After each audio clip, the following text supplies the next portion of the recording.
நாளைக்கு முழுக்க பனி கொண்டு போறோம். அதுவும் நிறைய பனி. சந்தோஷமா இருக்கு. நாளைக்கு பனி ரொம்ப அதிகமா பெய்ய போதாம்பா.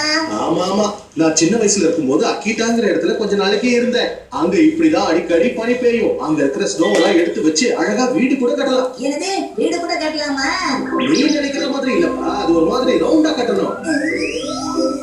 ரொம்ப குளிருதே. வெளியில தான் குளிரும், உள்ள போனா வெது வெதுப்பா இருக்கும். அந்த வீட்டுக்குள்ளேயே நீ ஸ்டவ் வச்சுக்கலாம், நல்லா சமைக்கலாம், சூடா சாப்பாடும் சாப்பிடலாம்.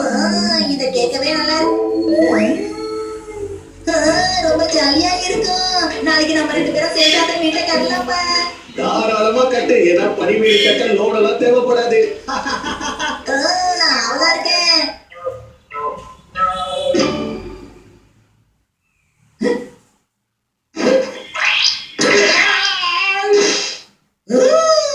எவ்வளவு பனி.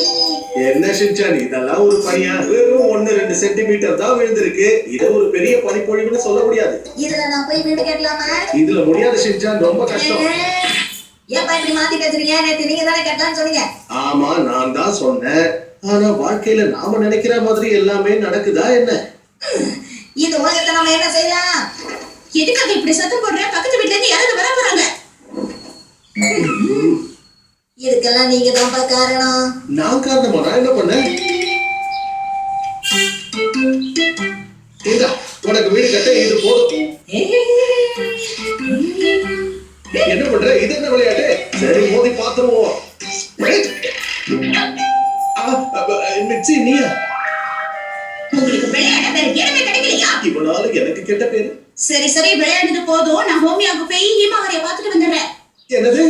என்ன இப்படி திடீர்னு? தேவையில்லாம கேள்வி கேட்காம சீக்கிரமா உள்ள வாங்க. பனி ரொம்ப ஓவரா பெய்யுது. சரி சரி. லீவ் விட்டா சின்ன பசங்க பெரியவங்களோட தான் விளையாடுவாங்க. அதை ஞாபகம் வச்சுக்கோங்க. அதெல்லாம் எனக்கு தெரியும். பேசுறத நிறுத்திட்டு ஒழுங்கா வீடு கட்டுற வேலையை பாரு. இத வேஸ்ட் பண்ணாத. என்னது வேஸ்டா? சொல்றத கேட்காம என்ன பண்ணிட்டு இருக்க? நீங்க தானே வேஸ்ட் பண்ண கூடாதுன்னு சொன்னீங்க. அப்படியே நீ என்ன அடிக்கிறதா இருந்தாலும் இதை விட பெரிய பனிக்கட்டி உருண்டையா வச்சு அடிக்கணும், தெரியுமா? உங்க தொல்லை தாங்க முடியலையே. இன்னும் கொஞ்சம் அதிகமா வேணும்னு தானே சொன்னீங்க.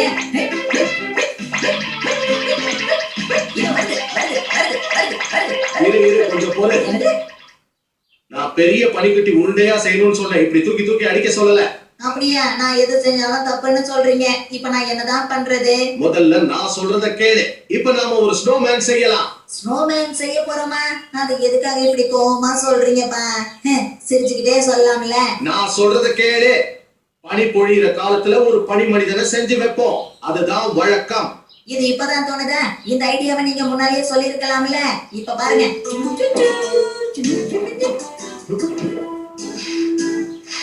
நீங்க பாத்தீங்களாப்பா? இதுல என்ன புள்ளி புள்ளியா இருக்கு? அதனால என்ன ஷின்சான், இருக்கிறத வச்சுதான் நம்ம ஏதாவது செய்யணும். சரி, உன் கையில என்ன வச்சிருக்க? நான் இத கையில வச்சுக்கிட்டு எப்படி கதவை திறக்கிறது? இவருக்கு எல்லாத்தையும் சொல்லி தரணும். நீயே பாக்கல? சரியான வாளா இருக்கானே. ஒருவேளை பெருசாகி அறிவாளியா இருக்க போறவங்க இப்படிதான் வாளா இருப்பாங்களோ? நல்லதே நடக்கும்னு எதிர்பார்ப்போம்.